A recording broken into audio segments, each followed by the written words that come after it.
नमस्कार, स्वागत है आपका एवी स्टार न्यूज पर। मैं हूं आपके साथ जो इस बुलेटिन की शुरुआत करते हैं। भारत के संविधान को अपनाने की 75वीं वर्षगांठ पर चर्चा के दौरान प्रधानमंत्री नरेंद्र मोदी ने कहा कि हम सभी के लिए, सभी देशवासियों के लिए, दुनिया के लोकतंत्र पसंद नागरिकों के लिए ये बहुत ही गर्व का पल है।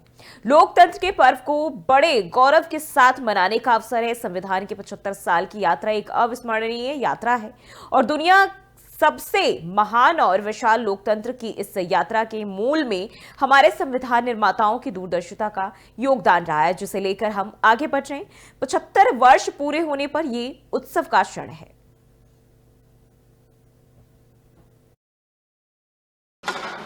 हम सब के लिए और सभी देशवासियों के लिए इतना ही नहीं, विश्व के लोकतंत्र प्रेमी नागरिकों के लिए भी हमारे लिए ये बहुत ही गौरव का पल है। बड़े गर्व के साथ लोकतंत्र के उत्सव को मनाने का एक अवसर है।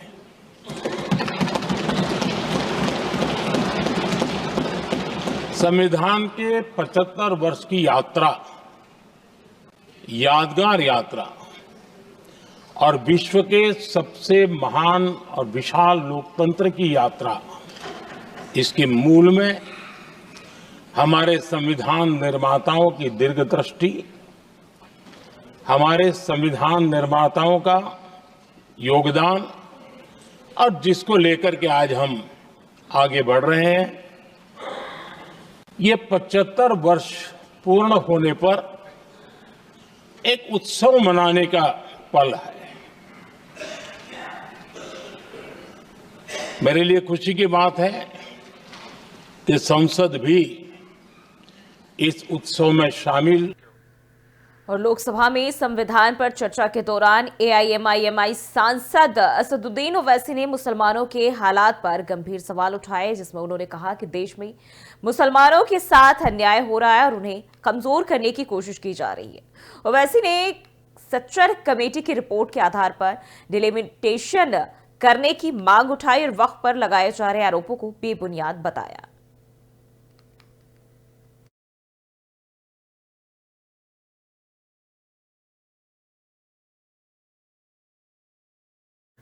वरिष्ठ भाजपा नेता लालकृष्ण आडवाणी की तबीयत बिगड़ गई, जिसके बाद उन्हें दिल्ली स्थित अपोलो अस्पताल में भर्ती कराया गया है। रिपोर्ट्स के अनुसार लालकृष्ण आडवाणी को रूटीन चेकअप के लिए अपोलो अस्पताल ले जाया गया, जहां वह फिलहाल डॉक्टर्स की निगरानी में है और उनकी हालत स्थिर बताई जा रही है।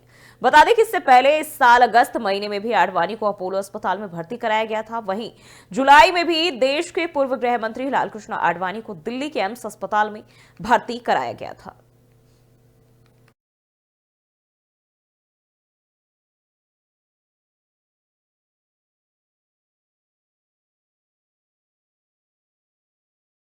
और बिहार के दरभंगा में एआरजेडी नेता तेजस्वी यादव ने कहा कि अगर राज्य में हमारी सरकार बनती है तो हम माई बहन मान योजना शुरू करेंगे। माई बहन मान योजना के तहत हम आर्थिक रूप से कमजोर हमारी माताओं और बहनों के खातों में सीधे 2500 रुपए यानी 2500 रुपए देंगे। और उन्होंने कहा कि सरकार बनते ही हम 1 महीने के अंदर इस योजना को शुरू कर देंगे।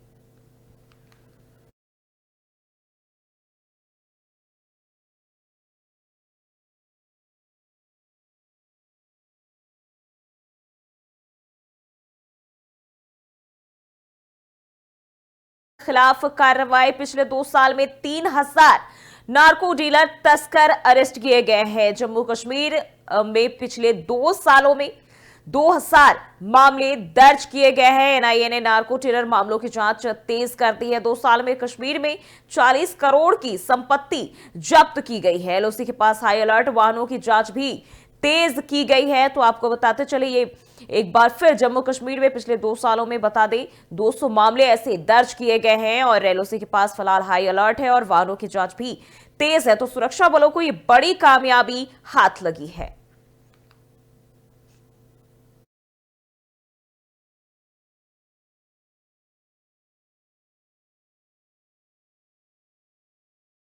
उत्तर प्रदेश के संभल स्थित नखासा थाना क्षेत्र के मोहल्ला दीपा सराय से सटे खग्गू सराय में कई साल से बंद पड़े एक पुराने शिव मंदिर को प्रशासन ने शनिवार को खुलवाया और इस मंदिर में भगवान की मूर्तियां विराजमान है। इसके अलावा यहां एक प्राचीन कुआं भी मिला है। प्रशासनिक अधिकारियों की मौजूदगी में जब मंदिर के दरवाजे खोले गए तो देखा कि अंदर धूल जम चुकी है और ऐसे में पुलिसकर्मियों ने खुद ही हाथों से शिवलिंग और अन्य देवी देवताओं की मूर्तियां साफ की। मंदिर खोले जाने का वीडियो भी सामने आया है। हिंदू मंदिर के मिलते ही संभल में पूरा नजारा बदल गया है। बता दें कि यह बीते 40 सालों में से बंद था और भक्तों ने गंगा जल से धोकर शुद्धिकरण करते हुए यहां विधिवत पूजा पाठ शुरू कर दी है।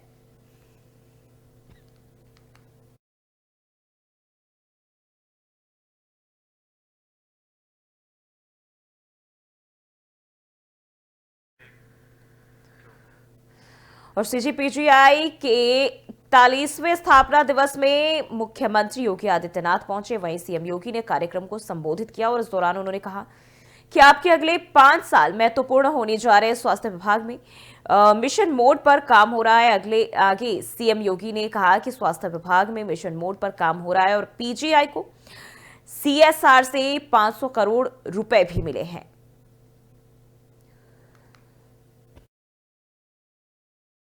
स्थापित करने के लिए हम इस संस्थान को सेंटर ऑफ एक्सीलेंस के रूप में, हर एक फील्ड के सेंटर ऑफ एक्सीलेंस के रूप में स्थापित करने के जिस विजन पे हम काम कर रहे हैं, उस रूप में स्थापित करने की दिशा में हमें अगर और अच्छे ढंग से अपने आप को स्थापित करना है, अभी राज्य के अंदर ही नहीं बल्कि देश के अंदर उस प्रतिस्पर्धा के योग्य अपने आप को तैयार करना है,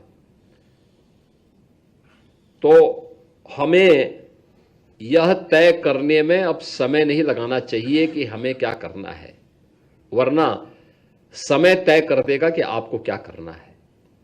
हमें समय को नहीं इंतजार करना है, हम स्वयं तय करें अब। और मैं यही चाहूंगा, देखिए पेशेंट राज्य भर के हर व्यक्ति आता है, मेरे पास आता है, हम लोग भी देखते हैं कि भाई वास्तव में जरूरतमंद है, वो भी चाहता है कि उसको अच्छे संस्थान में सुविधा मिले। और मैं चाहूंगा कि जो स्पीड है इसको हम 3 गुना कर सकते हैं। आपको संसाधन चाहिए, संसाधन सरकार आपको उपलब्ध करवाएगी।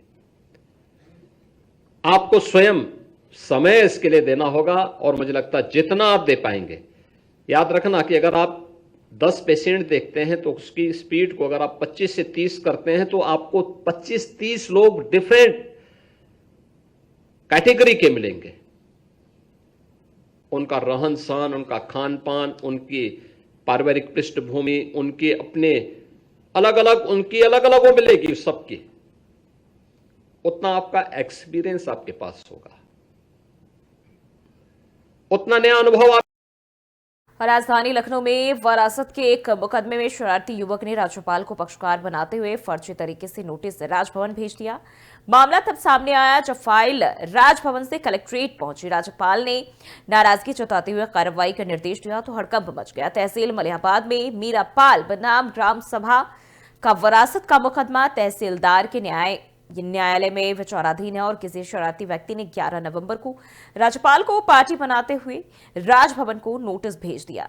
तहसीलदार विकास सिंह के मुताबिक शरारती व्यक्ति ने सामान्य नोटिस बनाकर राज्यपाल की मुहर और तहसीलदार के पेशकार के फर्जी हस्ताक्षर बनाकर 29 अक्टूबर को जारी होने की तिथि और 8 नवंबर को पेशी की तिथि लिखकर 11 नवंबर को लखनऊ से राजभवन के लिए स्पीड पोस्ट किया था, जबकि वरासत के मुकदमे में राज्यपाल का पक्षकार ही नहीं होते हैं।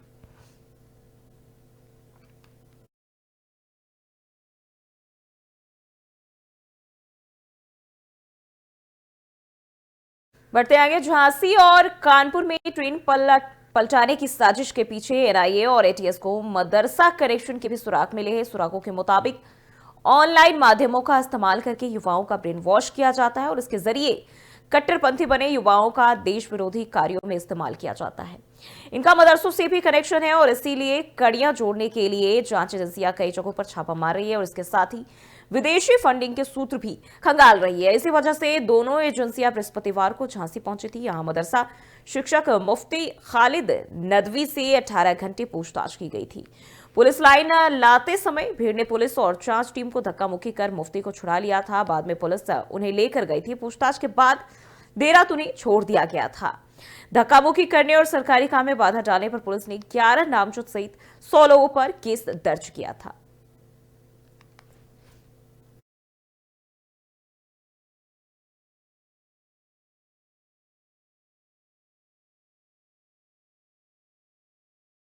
खबर कौशाम्बी से है, जहां किसान यूनियन के कार्यकर्ताओं से अभद्रता का मामला सामने आया। एसडीएम ट्रायल योगेश कुमार गौड़ पर अभद्रता का आरोप लगा है। किसान अपनी मांगों का ज्ञापन देने पहुंचे थे। किसानों से अभद्रता का वीडियो सोशल मीडिया पर जमकर वायरल हुआ और यह वीडियो ट्रायल तहसील परिसर का बताया जा रहा है।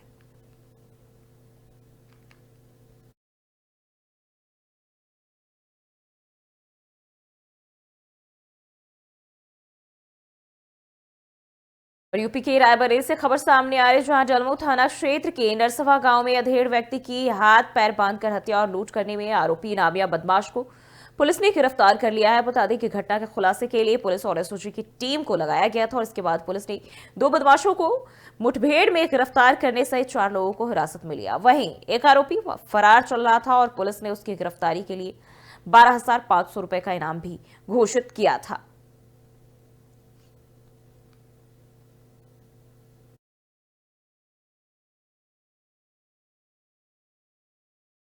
और बुलेटिन में फिलहाल के लिए बस इतना ही। खबरों के लिए देखते रहिए एम स्टार न्यूज।